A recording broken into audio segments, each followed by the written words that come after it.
Robbie Savage, you played 5 years for Leicester City. Come on, mate. How does this feel? How big a moment is this going to be if Leicester pull this off? I think it's the greatest ever achievement in British sport. I know Andy Murray won Wimbledon, and there's been lots of things in recent years and in the past, but you know, for them to be bottom of the league and then win the Premier League at odds at 5,000 to 1 peers, I think it's the biggest achievement in British sport ever. Well, to put it in context, at 2,500 to 1 at the same time those odds were made, was Elvis coming back alive, yeah, Kim Kardashian becoming the President of the United States, yeah, and me becoming manager of Arsenal. So that shows you Dreams just can how come crazy true, this then. was. But Robbie, here's the question, and I as an Arsenal fan, you know, you and I have discussed this, I cannot understand how Leicester have beaten my team, but they've also beaten Chelsea, Manchester United, which he Manchester played for, City. didn't he, as well? Right. Yeah. How have they managed, without the money, without the big stars, how have Leicester managed to basically take down all the big clubs? Well, they play in a traditional old-fashioned way, Piers. You know, they've got the pace in Jamie Vardy. You know, they've got a real solid back four. And that back four, Piers, on paper, wouldn't get him, you know, most Premier League teams. Behind them, they've got a fantastic goalkeeper in Kasper Schmeichel.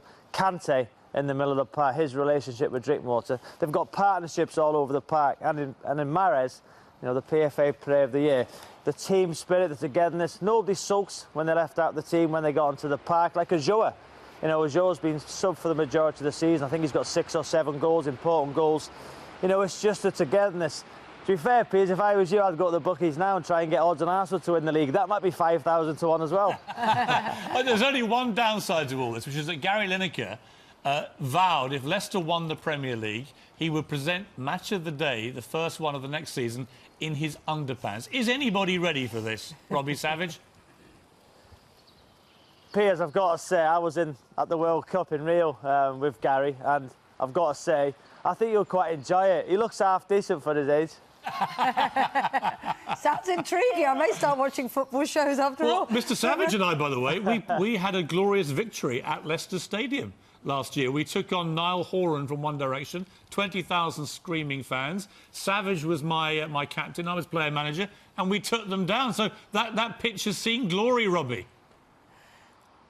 Certainly has. I've got to say, Kate, Piers was a fantastic manager. He was inspirational, and whatever you think about him, that man knows his football, and he's got a great opinion.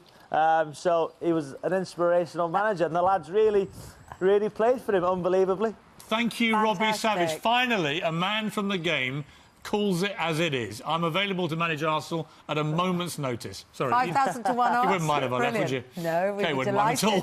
Delighted. Robbie, great to see you, mate. It's a wonderful thing for football. It is the greatest comeback story imaginable. This time last year, to put it in context, they were 1 defeat away from being relegated, and now they could be Premier League champions. Don't choke, Leicester. They won't choke. Leicester have got this. Spurs will choke tonight. That's always rely on Spurs to choke. That's a good thing.